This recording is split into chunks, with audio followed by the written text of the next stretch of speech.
Stellaris Grand AI Tournament goes into the second round, where we'll have a winner and a loser's bracket and everything. The galaxies will be 500 years long. We're out of the starting rounds, and so we have a complete set of participant empires, of which I'll give you a short overview. So every one of them, like 10 to 30 seconds, we'll just have a short look. So if you want the details from all the time lapses, you can look up which empire was using which civics, which government forms, which origins, and so on. We're starting with the last that was added. The Anathurian Consortium is a hegemon. As you can see, they're starting on a savanna world, and they're more like a materialist xenophile hegemon. It's something exotic, but it clearly has a chance because it starts in the hegemonial federation with two other empires. So it's an interesting choice. We have the Khajit Kingdoms. They're the authoritarian, militarist, spiritualist, enlightened monarchy with philosopher king, feudal society, communal, conservationist, intelligent. So they're kind of a materialist cat race, of course, based on the Khajit from Skyrim, etc. universe. So pretty cool, and they are starting on the galactic doorstep. We have the Cometborn Consumers. They're another one of these ravenous hives. These are starting with calamitous birth, so they use meteorites to build new colonies, and they also have the meteorite bonus, so they're lithoids. We have the Tomato Imperium. They're an imperial mortal empire, as you can see here, and a death cult, and a survivor with more growth. They're starting on a post-apocalyptic world. All in all, a very, very curious combination. They're also fanatic authoritarian spiritualists, and as you can see, they're also intelligent, so they're kind of materialist. We'll see how they work out. We have the divine Polonian Tribunal that were really looking good in their round. They're just a nice combination of spiritualism and intelligence combined. A holy oligarchic tribunal with exalted priesthood and memorialists, egalitarian pacifist spiritualists, but also intelligent and traditional, and rapid breeders, starting with the classic prosperous unification. We have Theias lost children. They're environmentalist pleasure seekers, like balancing each other out has been a big thing for these, but they're also decadent, and balancing each thing out was a great thing about that. Happiness from their more amenities, but also a very caste-based society with the xenophobes balanced out by the pacifists and so on. Intelligence, so they will probably have a research advantage. They're starting also with a classic prosperous unification. We have the Shapa Industries, a lithoid megacorporation with ruthless competition. And they're more on the xenophobe side with great leaders, also starting with calamitous birth. Very interesting combination, and we shall see how they do. They were very resilient all in all. Coming to another lithoid empire, this time lithoid necrophages, feudal society, reanimators, fanatic materialists. They are starting on more. It's the Makar Imperium. And especially imperialists and also xenophobes haven't done that well, but we'll see how they do in the long run. Now we come to the Dalnogran Ascendancy. It's basically friendly foxes, very friendly, fanatic xenophiles with free haven, diplomatic corps. So they're counting on getting more people, and with intelligent, they're also counting on getting more research and balancing it out with spiritualists. But they're an imperial monarchy with a prosperous unification. So we'll see how they do. It has always been, in the first round, a weakness to go imperial for some strange reason. Then we have the Grand Commissariat, a military commissariat. Efficient bureaucracy, is very bureaucratic, very xenophile, but with clone soldiers, so they have a chance to get more pops, not only from their clone vats, but also from migration treaties, which is, I think, a big advantage for these clone soldiers. Hobbits, we have the Brethren of the Coast, a dictatorial bandit kingdom. I've yet to see the AI to use this efficiently. They're also aquatic, nomadic, thrifty, xenophobes, barbaric despoilers. They treat, steal other pops. And they're starting on an ocean paradise. So they have limited room too. And we'll see how they do. Ocean paradises haven't been the most successful so far. We have the Ancien Neigh-Gime starting as void dwellers, which have done usually surprisingly well. Even though they are kind of limited to space constructions, at least at the start, before you have migration treaties. They can have migration treaties, but they don't have a bonus for diplomacy. They are imperial, have aristocratic elite, philosopher kings, so they are basically noble horses. And with more than enough, probably, unity. We'll see how they do, especially the Void Dwellers is of course an interesting start. We have the Lernean Swarm, another one of the Ravenous Hives doing extremely well in the first round. With Devouring Swarm, Divided Attention, Adaptive Rapid Breeders, like a classic expansive Ravenous Hive, starting with Prosperous Unification, as you have a very limited choice as a Ravenous Hive, which origins you start with. We have the Science Cats, a Science Directorate of Mammalian Cats, with a classic meritocracy, technocracy, fanatic materialist combination with even intelligent and, the most important, natural engineers. So they're going for research, and I think they have good chances as one of the rather exotics when going for materialist. We have the Archeloid Empire, a martial imperial empire, also xenophobes, natural engineers, which is a big advantage probably, starting on the continental world of Archelonia and having all kind of combat bonuses through their trades, through their civics, through everything. With entering, they get good leaders, for example, with warrior culture. They can use the duelists, naval capacity increase, and so on. So it's going to be good when they have the chance to fight. We have the Sathweer Sacred Theocracy, and they're basically, with here big dragons, they have someone to guard over them at the start. And later on they have Anglers, Environmentalist, Aquatic. So they have great prospects, even though we have seen that Anglers wasn't used that much by the AI in some testing. So we'll see how that has developed in the new patches, in the latest patch. We have the Sandar Cleansers, and Imperial Star Empires with Reanimators and Slaver Guilds, Necrophages, Intelligent, Rapid Breeders, Fanatic Authoritarian, a curious combination, which is very, very necro and very, very stylish. We'll see how they will do. Along also with Ferbanite Berserkers. They are the rare exotic fanatic purifiers, and combined with Reanimators and fanatic xenophobe, they are very, very dangerous. They're starting life seeded on a Gaia world, so they have limited space to expand on at the start. But they're intelligent, traditional, charismatic, especially combating all the weaknesses that the AI usually have. And with fleeting and unruly, they don't run into negative traits problems very early on. We have the Kingdom of Equec's Beacon, another time with this really cool portrait, also combating the weaknesses of the AI with charismatic amenities from jobs, things like that.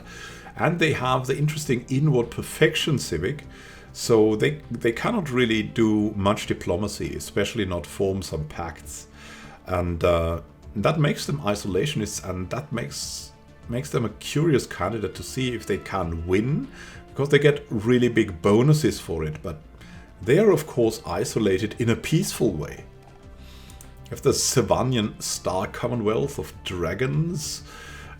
They are more like the friendly people in there, starting on a tomb world and probably getting migration treaties and stuff going to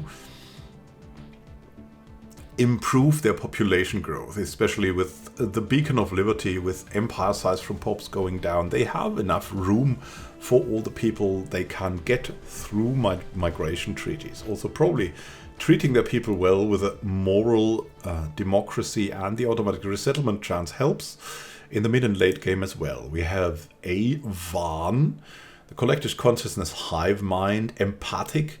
We'll see if the improved diplomacy can help a hive succeed. Hives generally very strong, but mostly the ravenous hives. And if they can use their remnant advantage to form something good for them, very fascinating and very unique one. Even if it's looking kind of basic, it's something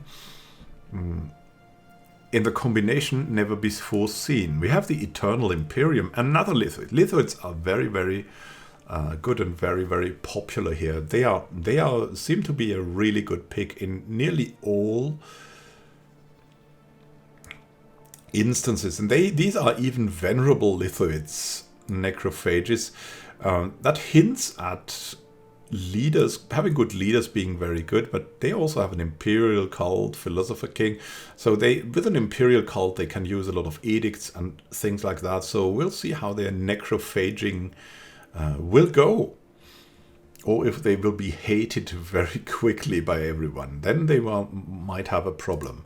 We have the Confederacy of Revolutionary Republics going for some Soviet democracy. Very strong and traditional, fanatic, egalitarian. We'll see if their specialist pop resource output will help them succeed.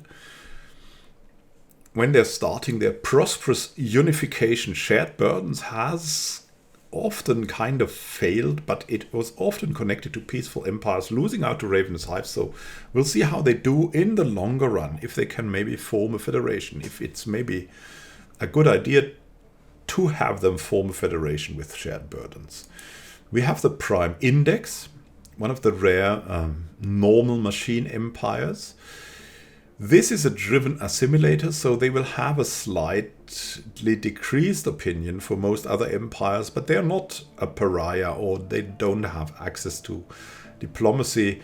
But they will be declared upon, and they only have their cyborg strength to set against it. And they are also not really that popular, as there's not many machine empires out there. So we'll see if they can profit from them remnants and still succeed when starting from their relic world. We have the United Ant territories that have been very successful and that are a very, very clear design, being very strong, meritocracy, shadow council, authoritarian, pacifist, kind of a very, very balanced race, a balanced species,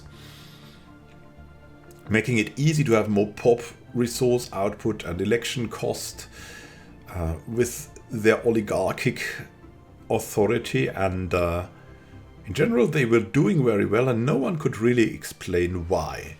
We have the Legion, an industrial production core, just rapid replicator rock breakers, mass-produced. So they are setting themselves up for massive population growth, starting from a machine world called the Nexus. And that growth, as they can settle on any planet, could be what drives them forward. They have always been very strong. We are coming to the assembly of Tharba, a lithoid megacorporation with permanent employment.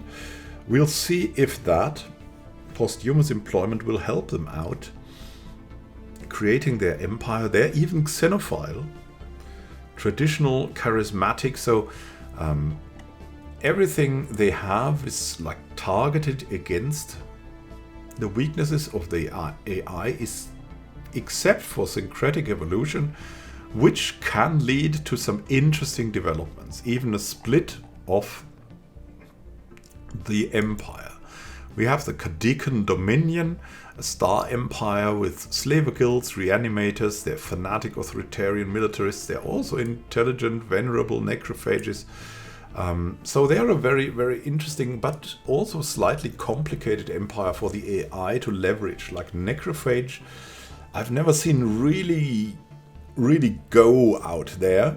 But on the other hand, they are also not failing. So we'll see how strong they are in the end. We have the Iron Angels of the End Times. One of the true destroyer, I call them empires of the machine things. They're determined exterminators, so they can have diplomacy with machine empires, but not, and also with synthetic empires, but not with organic empires. So they are at war with roughly 80% of the galaxy, or nearly at war with 80% of the galaxy from the start. Of course, they need to be declared upon, but they are the enemy to boot, and if they can overcome that, then they have usually good chances due to being machines. But if they are not doing that, then they might be attacked from all the sides. We have the Empire of Ashes, an Imperial Star Empire, memorialists, survivors, traditional, with a very, very cool story that you can see in the very detailed galaxy showings I've made in the playlist of the tournament. And we'll see how they do again. They're another one of these militarist empires that haven't done too great, but we'll see if how they do in the 500 years round now. We have the Neo-Beastman Imperium. They are another one of these empires, this time with Philosopher King, warrior culture, rapid breeders, industrious. So they're setting on pop growth and a little bit also with remnants on early research. They're strong, industrious, militarist, and they're just like the go-to empire for a classic expansionist xenophobe. We have the cool-looking Grime Conglomerate, a very successful trade league that was still eliminated in the middle of the galaxy, if I remember right from Ethan Feldman. Very tragic, very tragic. They were doing so great, and we'll see if they can do great again and this time stay in there. They're being fanatic materialists, which has been, I think, mostly an advantage for the empires that took it. So we're looking forward to an aquatic and also anglers empire doing well. Corporate have also been quite strong, so there's definitely a lot of hope. We're coming to the Elven Kingdom, another one with inward perfection and with great leaders, a little bit xenophobes, egalitarians, pacifists, and starting on a Gaia world, so kind of very isolated. And they have a big starting boost with them being inward perfection, starting on a Gaia world. We'll see if they can make that count. Coming to the Edenist Consensus, starting on the orbital habitat, so they have a very, very special start as well. Fanatic materialist, egalitarians, and natural engineers really going into the habitat technologies. This will help them out, the natural engineering. And all in all, with their idealistic foundation, we'll see if they can build more orbital habitats quickly, or if they will rely on migration treaties to bolster their population numbers. We have the Republic of Vulpera, a moral democracy with beacon of liberty, parliamentary system. So they have overabundant unity, so they will be able to use most edicts they want. They're also materialist, egalitarian, intelligent, and also traditional. So they have a lot of unity, but they still have materialist outlook. They're also starting on the shoulders of giants. So they should have no problem getting a lot of research going. And we'll see how they will do as a moral democracy with tons of unity. We have the Collection Co., a corporate megachurch with permanent employment and gospel of the masses. A very, very unique combination, budding for more growth and xenophile. So they can, I don't know what they can do with xenophile. Will they be able to bond? We'll see how that goes. As a megachurch is not everywhere seen favorably. Their dragon will protect them at the start, though, so it could be that they do really, really well. We have the Brachirian Krabby's Republic, another one of the rather socialist combinations with shared burdens. They're fanatic egalitarian militarists. And starting on an ocean paradise, which could be a disadvantage as they don't get the 2 guaranteed habitable worlds at the start. Other than that, though, if they manage to get going, they can probably be very, very dangerous with no shortage of unity. And in general, shared burdens is a very, very helpful civic. Then we're coming to the Marmodian Free Tribes, another democratic, and this time also Anglers Empire. this time being xenophile and rapid breeders, so they can have good growth from migration treaties and also from rapid breeding. Also starting on an ocean paradise, we'll see if they overcome, after the initial boost, the disadvantage of not having 2 guaranteed habitable worlds. There's the Technomonarchy of Zraxar, very clear design, and they're just intelligent technocracy and feudal society, being fanatic materialist and protected by a dragon from the start. They were doing really, really well, but then something kind of ate through them. I think it was some kind of ravenous hive. We'll see if they can hold off and maybe have a federation that can hold off another threat like this in this round. We have the Fun Guy Comedy Club, another one of these ravenous hives. This time very puntastic, starting on a post-apocalyptic tomb world and doing some extra budding. This Devouring Swarm will probably do well, as all other Devouring Swarms have done. We'll see if they will be able to eat all of the empires before the end of the 500 years. We have Paradox Incorporated, a corporate mega corporation, Mastercraft, so more consumer goods. They're also fanatic materialist, intelligent and mechanist. So they're setting themselves up for the synthetic ascension path, and we'll see if they can and will profit from that. Devourers are a classic ravenous hive with a twist. They're starting on an ocean paradise. That hasn't really stopped them though. So these fascinating beings will show if ocean paradise is not so bad and rather maybe Angles is the problem, and how strong a devouring swarm really is, maybe combined with other devouring swarms in their new competitive galaxy. They're even budding. So much growth. You have the Archon Necropolis, a dictatorial theocratic dictatorship reanimating death cult, but not necrophages, despite the outlook here. They're xenophiles, fanatic spiritualists, so they have also the option to grow via migration treaties, starting on the shoulders of giants. So they're also going into some more research, combining all of that, and access to cheap edicts could make them ride to the top. We have the UJ Empire. They are survivors and also imperialists, aristocratic elite, authoritarian, fanatic militarists. The classic empire, starting post-apocalyptic, which is rather an advantage, interestingly.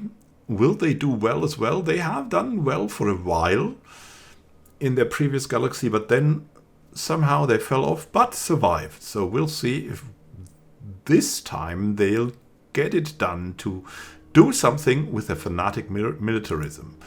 Then we have the invasive algae. They've been doing quite well, being aquatic with idyllic bloom. They can theoretically transform a lot of planets into Gaia worlds, and we'll see if they do that with their increased growth via budding, and they're being aquatic, starting on an ocean world. We have the galactic stock market of worlds with a cool arthropod starting on tropical world guarded by a dragon. They have more naval capacity and corporate hedonism, and also, besides being militarists and spiritualists, also xenophiles, so they will have it easier to bond with other empires. Maybe if they found a federation, that could be a big chance for them. We have the Misha Commune, another one of these shared burdens democratic ones that haven't been doing too great, but also not failed. So we'll see if they can do it this time, being fanatic, egalitarian, traditional, quick learners, with a beacon of liberty and spiritualist. We have the Coloctora organism, just budding, a budding hive mind with pooled knowledge. So a little bit better leaders, a little bit more growth, starting with the Tree of Life. Will that be enough for them to dominate a galaxy? Or will they fail and get eaten by a ravenous hive? Then we are coming to the Jonas Grid, with a little bit better leaders and a little bit less upkeep and a little bit more assembly speed and resource consolidation. So starting on a machine world, They have a good start, probably, but will that be enough to really show something in the galaxy? We have Space America, a controversial theocratic republic that are also xenophobes, survivors from a tomb world, nomadic, and we'll see if they can leverage their population growth and nomadicness to some advantage when they expand early on. We have the Taverite Trade Association, another one of these great doing corporate trade leagues, Lithoids and Void Dwellers, which makes them extra interesting. Starting on an orbital habitat is just always a big difference. They're fanatic xenophiles, so it could be that they really go for a federation early on. We have the Citizen Compact of Maras. They are a warlike oligarchy, xenophile, so they can bond with other species, and they also should do that. They have a great boost with the Gaia world at the start, but then it might get difficult for them as they are being life-seeded, and they will mostly be able to expand then via migration treaties on other planets than Gaia worlds. We have the Griffian Democratic Socialist Union, another try with the shared burdens. I think it's the fourth one. Of course, fanatic, egalitarian, and xenophile because of that. So they have it easier to bond with other empires. They're protected by a dragon to overcome their probably starting disadvantage if they go for a for the rather diplomatic option in the tradition tree. We have the Naveen Republic. They were doing very well. They're one of the classically built technocracies, and that still seems to work well, and even combined with mechanists. So there's some strength to be had here, and we're really looking forward to see how they perform in the longer round. We have the Zark Swarm, one of the winners, a Ravenous Hive from the 200 years round. They're also rapid breeders, very strong, so they have all kinds of growth and also fighting bonuses, not even as a hive mind, but also in general with traits like rapid breeders and very strong. We'll see if they can dominate this as well. We have the Vrengi Alliance, a corporate trade league of the thrifty Rengi, going all out for trade and being fanatic, xenophile and materialist. They will have great research and a nice time to bond with other empires. We have the Mavir Moisturizers, an interesting ocean world, ocean paradise start, barbaric despoilers, so a bandit kingdom trying to snatch other pops from other empires. We'll see if they can integrate them and have an advantage in taking them on early. Despite starting an ocean only one planet, the 30 size ocean world. We have Theias Equality, also another one that was pretty successful. An interesting combination with Idealistic Foundation, fanatic, egalitarian, pacifists. So a very, very peaceful empire that could nevertheless grow so much that they might be a relevant factor in the skies. We have Cryptoland, one of the cool mechanist empires. They are an oligarchic executive committee with an aristocratic elite of crypto people, combined with a variant of the humans, the xenophile materialists, so they will probably go into research and maybe synthetic ascension, which, if they do it early, could be a big plus for them.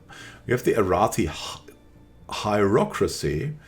They are remnants, so they're starting with a relic world and have bonuses in mostly the relevant things like natural engineering, rapid breeding, quick learners. They're spiritualist, egalitarian, militarist. They're just a balanced combination, topped off with exalted priesthood for mostly more unity. And they might do really, really well. We have the Eyvaarnh Dominion of strange and powerful elven clone soldiers, fanatic materialists, technocracy, reanimators, even combined with clone soldiers, will make for really, really weird and unique encounters with them. if they can bond with someone, they might come out very, very strong, as they really should have great research as well. We have the Empire of the Everlasting Dragons. So we have Lithuid dragons there, intelligent, strong, industrious, with an imperial cult, pompous purists. So they're a little bit xenophobe, but still diplomatic. Guarded by, of course, a dragon. How else could it be? And if they are in a good position after their start,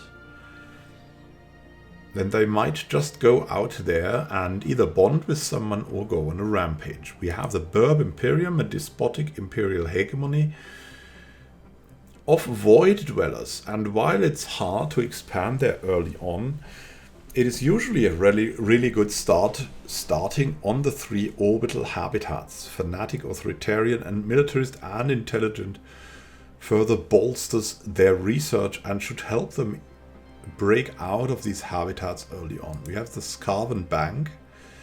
They're a corporate trade league of free traders and private prospectors, thrifty rapid breeders, traditional fanatic materialists, and also remnants, so very focused on research but also very balanced. They might just do really, really well. We're coming to the Greenskin War Bands, a cool band of orcs, and we'll see how they do this time. They were eliminated last round, and they're a very, very strong clone army with fanatic militarism. We shall see if they can succeed as a military junta, being oligarchic and so focused on war. We have, rather the opposite of that, the Xenophile Cornarian interplanetary combine, living on the galactic doorstep. They have a nationalistic zeal and everything, so they're geared for war, but also materialist and also friendly. We shall see if their approach is a better one. We have the Beastman Imperium. An imperial feudal empire with aristocratic elite, feudal society, communal, charismatic, starting with a classic prosperous unification, sedentary though, spiritualist, militarist, authoritarian, and a classic combination. And we shall see if they can go with a rather looking old-fashioned empire. They kind of were not very successful in the first round, but maybe now, when it's longer, they can profit. We have the second Madman Reich. They are another one of these rare fanatic purifiers going for citizen service, fanatic xenophobe militarists, intelligent even, and nomadic, unruly, wasteful remnants of a civilization that once spanned the world, starting on the interesting relic world. And we shall see if that starting technology boost is enough to propel them into a position to attack others as a democratic purity assembly. We've got the City Hive, a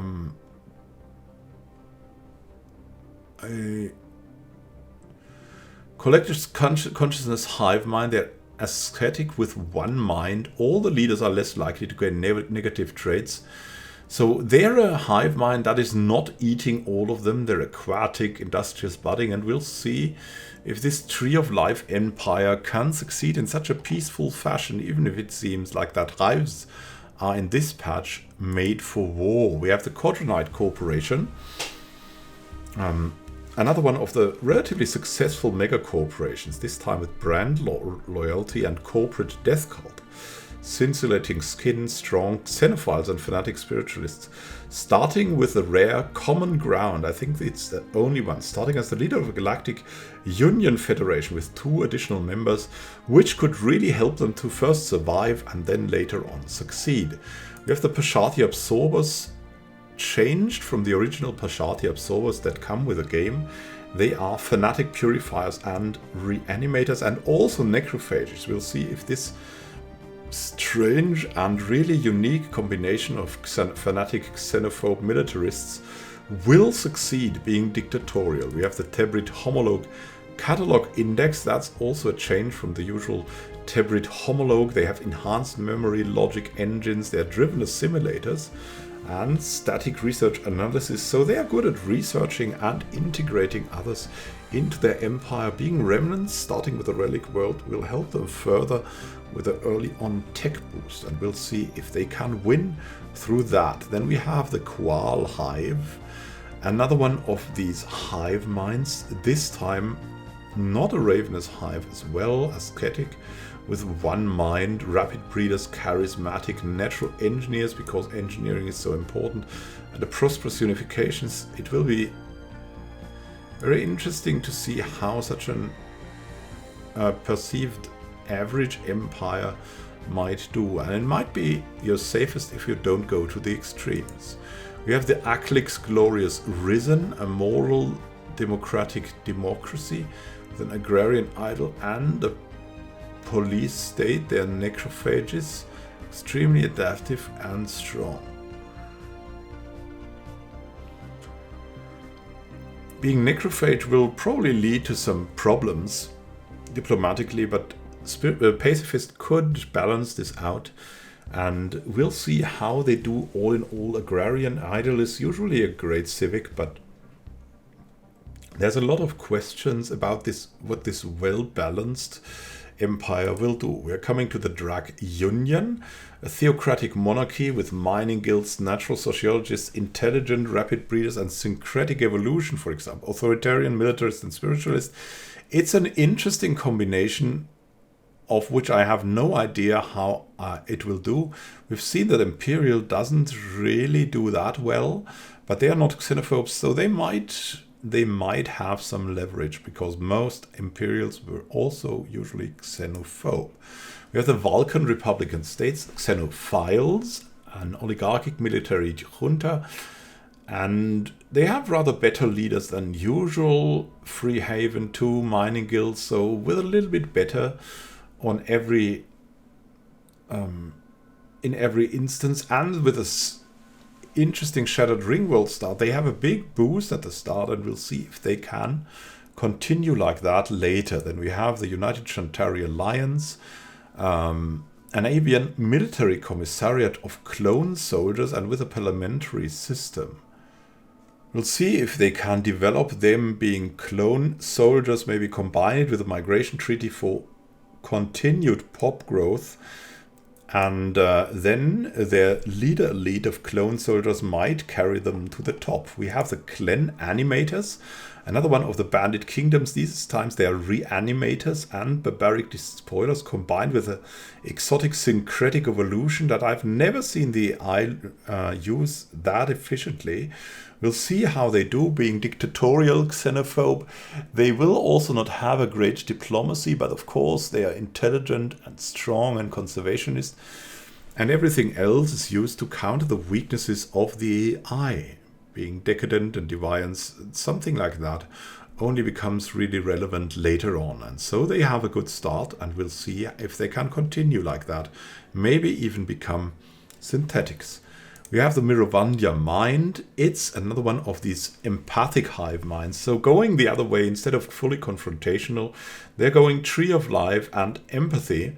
And we'll see if they can succeed with that. Being budding as well increases their pop growth too. We have the MIM Super Special Empire Directorate, Replicator, Maintenance Protocols. They're a machine empire with streamlined protocols, mass-produced but bulky, and with high maintenance. Something that is not that relevant early on, and it might be more important to get more of their units, of their people out, and settle them on their great machine world start, and then do well. We'll see if they can work. We're coming to the Terran Empire Envy, made by Node Virtue, and they're just a classic xenophobe, fanatic militarist, but still kind of diplomatically possible empire that is out there to conquer everything, but with the ability to make peace and to have diplomatic relations. We'll see if they will do well on their relic world, which gives them a boost for technology from the start.